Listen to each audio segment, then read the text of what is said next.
Today we're going to talk about the application of Leadline in laser cutting.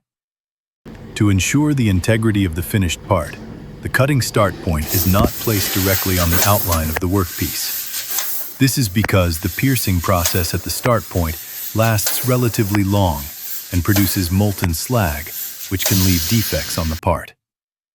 The distance between the cutting start point and the workpiece outline is called the lead-in.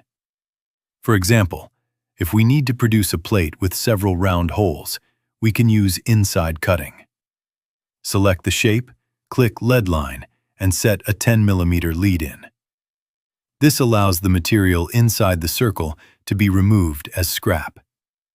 Outside cutting is the opposite, cutting along the outer contour to keep the inner material.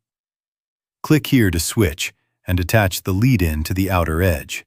We can obtain a perfectly cut part.